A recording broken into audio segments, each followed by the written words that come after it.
NutraCast. Ryan Reynolds here from Mint Mobile. With the price of just about everything going up during inflation, we thought we'd bring our prices down. So to help us, we brought in a reverse auctioneer, which is apparently a thing. Mint Mobile Unlimited Premium Wireless. How to get 30, 30, bit to get 30, bit to get 20, 20, 20, bit to get 20, 20, bit to get 15, 15, 15, 15, just $15 a month? Sold! Give it a try at mintmobile.com/switch. $45 up front for 3 months plus taxes and fees. Promo rate for new customers for limited time. Unlimited more than 40 gigabytes per month. Slows full terms at mintmobile.com. With supply chains becoming more complex, you need to stay on top of the latest logistics developments. So if you work with logistics, you need the Beyond the Box podcast from Maersk. It's the easy way to keep up to date with everything from digital disruption in logistics to the need for supply chain resilience in today's market.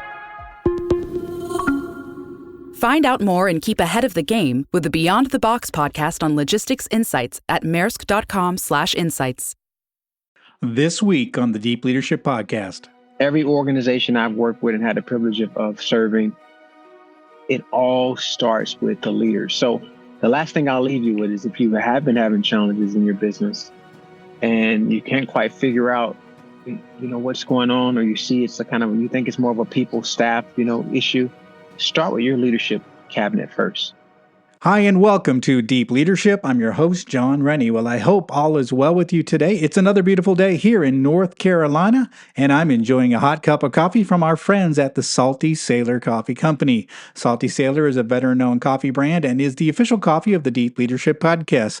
Listeners get 10% off their amazing selection of fresh roasted coffee by going to saltysailorcoffee.com and entering the code DEEP at checkout. Today's episode is also brought to you by our other sponsors, Leader Connect, Ignite Management Services, and Liberty Strength.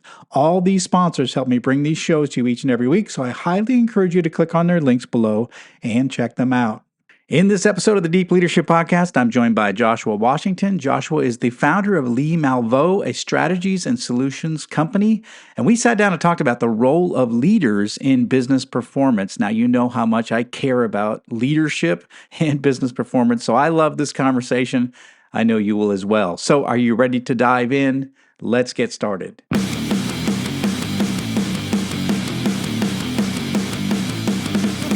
Welcome to Deep Leadership. Leadership is a people business. That's the philosophy of your podcast host, John Rennie.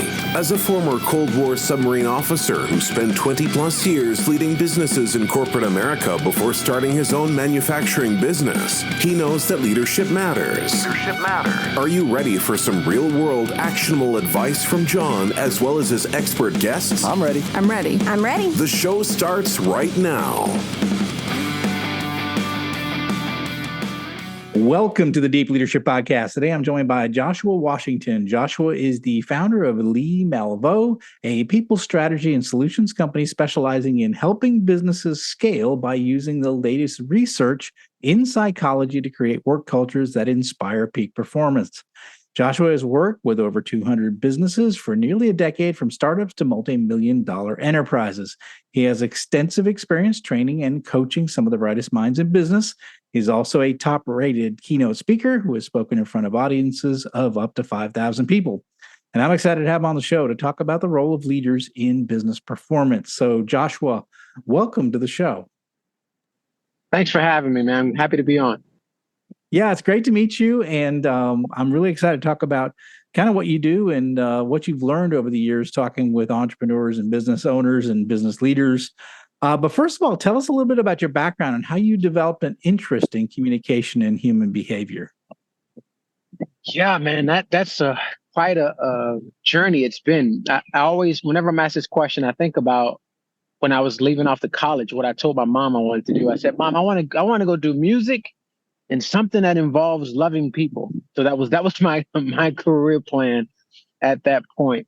And that's kind of how it's evolved into the whole human behavior and human performance aspect. I believe that every human is valuable and every human has something valuable to add to the organization if we are willing to extract it, help them kind of lead them through that process. So that's kind of how I got started. I got my BA in interpersonal communication, in organizational communication. And then that led to getting my master's in organizational psychology. And I've just been working and coaching with executives ever since. I love that. The idea that every person is important is something that I talk about a lot. My started my career as a naval submarine officer, and every member of the crew was essential to the mission. And so that always resonated with me as I went into business, that every employee is essential to our business. And I think we treat them that way, and we give them the respect that they need, and we try to help them reach their full potential. And when we do that, we're actually more effective as leaders. Yeah, absolutely, man. And first off, thank you for your service. I didn't know that, so that's awesome. And you're right, man. It's one of the most, when we say it, it's like of course that makes sense. But from working with as many businesses as I've had the privilege of working with, it just still amazes me at how often we kind of miss the mark with this team element and the value of the people element. So I'm glad to hear you say that. We can't share that message enough. Yeah, I agree with that. One thing that's interesting is the name of your company, Lee Malveaux. I listened to you on another podcast, so I kind of know the answer to this, but tell us about the origin of the story, or of how you named the company that, and where did it come from, and what was the inspiration behind it? Oh man, yeah, it got a little Cajun undertone to it. And the reason why is because it's actually from my grandmother. So speaking of value of people, that's where I learned it. I learned the value of people through my grandmother. Growing up, we grew up in a poor town here in Southwest Florida. And she really just taught me growing up the value of just every person. We're growing up in a little immigrant town where there's so many different cultures and people. And so my grandmother had a really big impact and influence on my life. And then when she passed away in 2016 with cancer, I just wanted to do something, man, to keep her memory and legacy alive. And I remember one day I was looking down at her obituary, and I saw her name. It was like Margaret Lee Malveaux. And I thought, well, that sounds kind of prestige. I've been thinking about starting a firm. And I thought, that's it, Lee Malveaux. And so I looked it up, nothing existed yet. And I thought, this is it, let's move forward. So my grandmother, if you look at the logo, people always ask me, you do realize you're a man, right, Joshua? You have a woman's vector. You have a woman's vector in your logo. And it's my grandmother's face. It's actually her face. We made it into a vector. And it's at the end of the logo to really just honor her legacy. I absolutely love that. Almost everyone I talk to on the show has had one person or one leader or a family member that inspired them to do what they do. And it's powerful that you give a salute to your grandmother in the name of your company and what you do. And I love that. I love that part of the story. That's why I wanted to ask you about it. But your company, what do you do? What's the mission of your business? Man, that part you just said there about one person, one leader making an impact on someone's life. I guess when you look at the tagline for our business, we came up with maximizing your greatest resource, which is your people when it comes to, the business. And it's for that reason. I think that's the reason why we came up with that tagline, because everything I do in life, I think, centers around that word value, and the value of one leader and the impact you can have on one employee. I even look at my career when I was working in the corporate world, in healthcare. It was one leader that I owe much of my polish as a professional to. And you just think about it, John, like if we may think it's only one person that we're impacting, but I've been able to work with thousands of leaders now. And a lot of it is because of one leader, like my grandmother, one leader, like, the last boss I had. And I want executives listening to that to really keep that in mind, because that's the work I do. I like to come into a business and help really get as much, maximize the value, optimize the value of the people, because when you can do that, your business will soar.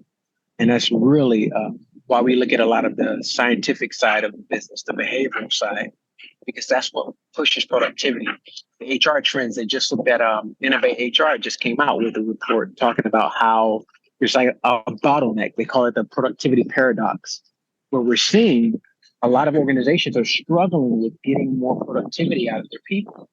But the reason that's happening in many cases is because there's those three kind of deficits that kill a team or kill an individual's performance: the value piece, the autonomy piece, to really just freely give their value and contribute, and then the opportunities aspect. And all of that, I think, is kind of what I like to if I were to give someone a short answer, I like to go into an organization and really focus on. It's interesting because, I worked 22 years in corporate before starting my own manufacturing business, and I saw a lot of bad leaders. And in my businesses, when I was in corporate, I always outperformed my peers. And I remember them asking me, what am I doing differently? What's your secret? And I remember thinking, I don't know what my secret. I have no idea. I have no idea. But you just talked about what my secret was, which was I cared deeply for my employees, right? I made sure that they had everything they need to be successful. I cared for them. I spent time talking with them. I spent time on the manufacturing shop floor. I knew them. They knew who I was. I built relationships with my employees. And I thought, well, doesn't everybody do that? Well, what I found out was not everybody does that. It's actually what's interesting is that it is an underappreciated skill set of leadership, which is, treating people with respect, treating them like humans, giving them worthwhile work, getting them training, helping them to grow in their career. Why do you think so many leaders miss this obvious thing that, at least to me, and it sounds like to you as well? Yeah, I think if we could answer that, we'd be two very rich gentlemen, because that's the question of this. Let's even look outside of business, right? That's the question for society, right? We look over history, just think about how many cases in our history we can look back at that time and say, why didn't people value each other?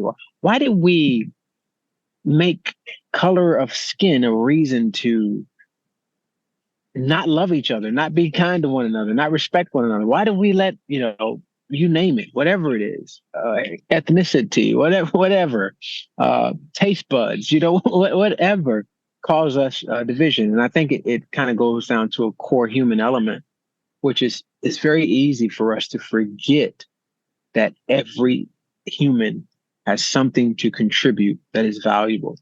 And I think we've kind of, in business also, because of how business is structured, a lot of those people in the business that are at the implementation level of business oftentimes receive a lot of devaluing, because those are, let's be honest, those are usually the easiest positions to replace.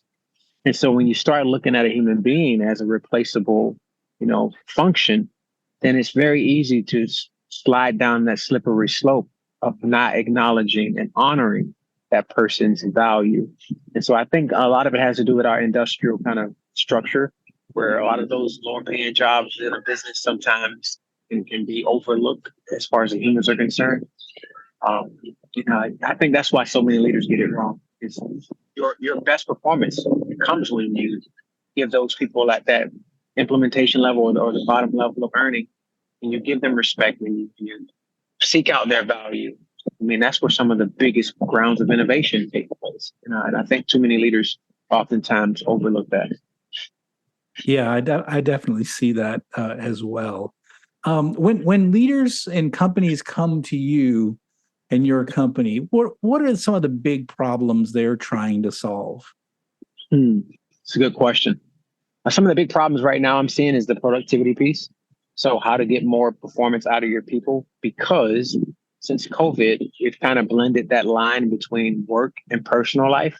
So there's a lot of, those personal challenges showing up more and more in the workplace. And a lot of leaders are realizing they're not equipped to, I guess in their mind, be their employees' psychologist or counselor. But that's not what your employees require. It's just understanding the workforce that you are housing within your business. And a lot of let's say, for instance, the millennial generation really values connectedness. And so a lot of what I'm seeing is the business world in many ways has not caught up to the new workforce or the new workplace. And so a lot of the challenges I'm seeing are around productivity, around employee engagement, those are not new, but now the way that those challenges play out, I should say, are new, because with remote work, which was kind of never a thing before, but now that's, hindering communication on the team. Now there's a lot of the things as far as the different diversity and different cultures and race in the workplace. Now that's kind of becoming a high button issue in society. So organizations are trying to figure out how to navigate that. So those are some of the things I'm seeing, how people can really get back to focusing on the mission. That's why I came up with the mission critical performance method, because I wanted to help organizations get their people to focus back on the mission, because business itself is all about value. Just like people are valuable, business is all about value. It's about contributing value to your customers, but your customers are also your employees. So that's helping organizations make that paradigm shift to look at their employees as customers as well. It's kind of some of the work that I spend a lot of time helping to articulate. You mentioned the mission critical performance framework. Tell us a little bit about what that's all about. Well, yeah, the mission critical performance method is something I developed actually while working in my last corporate position. We had about 80,000 employees, and I just, everywhere I went, I kind of saw the same challenges, and it led me to creating a framework. And that framework was based off of three key drivers of performance. The first is the connection piece. The second is the conversation piece. And then the third is the cultivation piece. So another way to think of those is leadership, but not just focusing on leadership as some broad term, but focusing on the influence, the trust, influence, and harmony piece when it comes to leadership and when it comes to connections in the workplace. And then the conversation piece is really looking at performance and how we measure performance by looking at all of the micro conversations that take place in a business. Because I believe communication is the number one driver of performance. And so I wanted to come up with a methodology that helped teams to simplify their systems when it comes to their communication. So we came up with the mission critical conversations. And then the last one was the cultivation piece, which is the talent management. And the best way to put that is right people, right seats, and then you get higher productivity. So that's kind of the model from a high level view. And when you have those three things in alignment, we've seen that your productivity and performance will rise at least 21%. And I believe it. I mean, these are essential things that leaders need to do. And one of the things you touch on is communication. And one of the things that I struggled to, leadership is difficult, right? And when I'm teaching leadership and training college students, for example, I'll say it comes down to three things, right? It's people, a mission, and motivation. So you're motivating people to achieve something difficult, right? And yet as leaders, we get lost in the daily routine of emails and meetings and what have you, and we forget about the mission. We forget about motivating people towards that mission, and we're off in meetings and we're busy, right?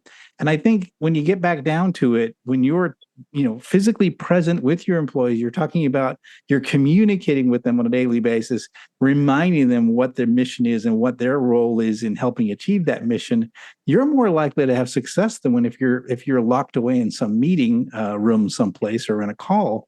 But to me, communication is all about what I call a dialogue and not a monologue. And too many leaders are doing monologues. And I think it's about getting out to where your people are and having those conversations back and forth so that you build relationships and they understand the why behind the goals. That's what I think. I don't know if that makes sense, but to me, I always want to know why we're doing something. A leader tells me we're going to double our revenue next year. I'm like, why are we doing that? What's the purpose of this? How is this going to help the organization? And I want to know the why, and I know my employees want to know the why as well. And that's absolutely right. And that's why I say performance really boils down to communication, because not only is it the why, but the why is definitely the starting point. But then you want people to know what are their, we call it, what's their number? Like, what's their accountability? Because once they know how they directly impact that goal and that objective, now you give them an opportunity to intrinsically, plug into it, and they can have, their own motivation and engagement because they know they're making a difference. And we as human beings, it makes a difference to us when we can make a difference in the world. And far too many times I've seen organizations allow the work to just slip into transactional work, or it's, hey, you should do the work because I'm giving you a paycheck. Well, as human beings, we're not wired. That's not how we stay at the highest level of motivation psychologically. And so you have to give, if you want to see the highest performance from your team, you got to give them something, an inspiring vision to get behind. So yeah, we want to double revenue, but what's the end goal? Who are we helping if we double revenue? What does that signal? If we double revenue, that signals maybe we help 2,000 more customers who are having this challenge. And we were able to brighten their life, brighten their day. And now we know each person on the team is responsible for 100 of these families that we've helped. Like, that's the kind of inspiring stuff that often doesn't get communicated throughout the organization enough. And you miss out on opportunities to really galvanize your employees and really scale your business exponentially. Yeah, I think you touched on something. I think millennials and Gen Z they want to be working for a company that they believe in, and that they're doing something good in the world, right? I think I'm a Gen Xer, so we missed out on that. We were told to just work hard and then get the gold watch. But I see these younger generation, and I'm like, oh, these kids get it. It's not just about giving everything to a company, and sacrificing yourself for the mission. They want to be a part of something. They want to be part of an organization that's doing something special. And if you're not communicating what special thing you are doing in your company and in the world, they're going to go find someplace else which fits better with their beliefs. I mean, do you see that as well? As far as like retention of really younger workforce, you got to be doing something that's impacting the world. Yeah, man, I think the stat just like 3 or 4 years ago, it's probably gotten higher, but 3 or 4 years ago, the stat was 64% of employees leave their leader, not the business. So think about that. I mean, that right there tells you that even, years ago, it was still a lot of the same things where employees are looking for something. They'll stay at a job longer that pays a little bit less if they're intrinsically connected to it. There's an intrinsic motivation. And then with all the data coming out showing that folks who change jobs every 2 to 3 years tend to get paid higher. So now this generation's hearing that it's actually not benefit to reset that salary line. So you really, as an organization, want to make sure that you build up a culture, a system, a people strategy that really makes it hard for your people to leave because they feel so connected to the organization and the work. I love that. That's such a great piece of advice. What are some other lessons you've learned, about leadership, about entrepreneurship through all these interactions you've had with all these executives at startups and major corporations? What are some kind of lessons that you could leave our listeners with? Man, that entrepreneurship topic, that's a whole show by itself. Entrepreneurship is hard. It is a hard journey. But I think when you begin to grow and you begin to see the families that your business, your dream, that dream that you had, that you want to go out and serve the world, do whatever business you're doing. It's really, I love to come into a situation where entrepreneurs or executive leaders have lost a little bit of that shine in their eyes that they had when they first started, because they were passionate about the mission of what they were doing. I love when we can kind of clear out a lot of the challenges and conflicts, which are usually around the people. And you see that return. You see a team go from being disgruntled and dysfunctional to really coming back together and getting locked in and targeted on the mission. And so that's, for me, I think that's something that stands out as I've been able to work with more and more organizations and leaders. I think it's really never about the work. At the end of the day, when we sit down in that room or in that conference room like I'm doing here this week, it's usually not about the work. It's usually about the people. And once you get that aspect right, the work is easy. I love that. What final message would you like to leave with our listeners today? Well, there's an old John Maxwell quote that I think is pretty popular. It talks about how everything rises and falls on leadership, and how leadership is DNA. And maybe you've heard that before, but I think it's worth taking a second, third, fourth look at, because it's so true. Every organization I've worked with and had the privilege of serving, it all starts with the leader. So the last thing I'll leave you with is, if you have been having challenges in your business and you can't quite figure out what's going on, or you see it's you think it's more of a people staff, issue, start with your leadership cabinet first. Start with because I guarantee you there's some blind spots that your leaders on your cabinet, they know about, but you just haven't had the opportunity to sit down and talk. And I would challenge every leader listening to this to really don't let too many years go by without sitting down with the team and really resetting to say, what are we doing? What's working? What's not working? How can we improve the relationships on this team? Is there anything that I'm not seeing as a leader that would help me serve you all better? Ask your team some of these questions. And I know that's hard as an entrepreneur sometimes because we rejection and failure hurts, but your team will love you ever more for it. And they'll run through a brick wall for you if you show that kind of humility and vulnerability with your team, and your business will be better for it. I love that. Leadership makes a difference. Leadership is critical. There are things that only the leader can do. And Jocko Willink famously says there's no such thing as a bad team, only bad leaders. And if you've got a problem in your company, it may be you. So it might have to look in the mirror and sort it out. And again, like Joshua said, have those humble conversations with your team. And how do you get reset? Yes. How do you get refocused? How do you get that energy back? Entrepreneurs, I'm talking to you. It's tough. I'm 8 years into the game. Elon Musk famously said, starting a business is like chewing glass and staring into a void. Eventually the void goes away, but you'll never stop chewing glass. It's tough. It's hard. And sometimes we get discouraged. We got to get back to that original. Why did we start this company? What was our passion when we started? And some days it's hard. But we got to go back to that if we want to keep our employees, keep them excited, keep them motivated, and work towards our goals. Joshua, this has been fantastic. How can our listeners find out more about you and your company? Oh, yeah, for sure. You can hit me up on LinkedIn. I'm always kind of floating around on LinkedIn. And also, I think we're going to be giving the listeners for this episode something special. There's a value pack. Automation is something that's really coming up. So we put together kind of a automation, all things you need to know about AI for executives. It's actually from one of our friends, Execufy, who we think would be very beneficial to you all. So either that way or follow or hit me up through my email at joshua@leemalveaux.com.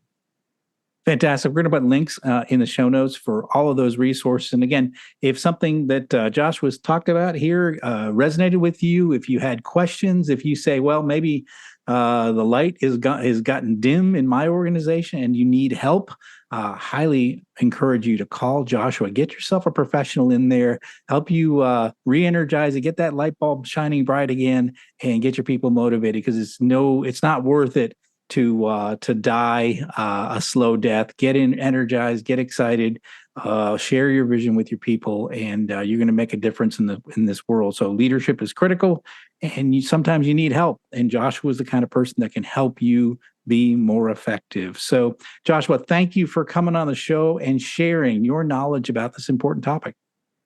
No, thank you for having me. It's been great. I appreciate it. Well, that's it for today. Thank you for listening to Deep Leadership. If you like this podcast, please subscribe and share so we can continue to build a world with better bosses. Until next time, this is John Rennie saying take care and lead well.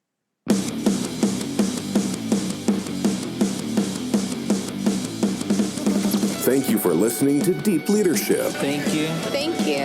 Thank you, thank you, thank you for all you do. We hope you enjoyed today's episode. For more information and updates, please visit our website at www.deepleadershippodcast.com or johnsrennie.com. Until next time, take care.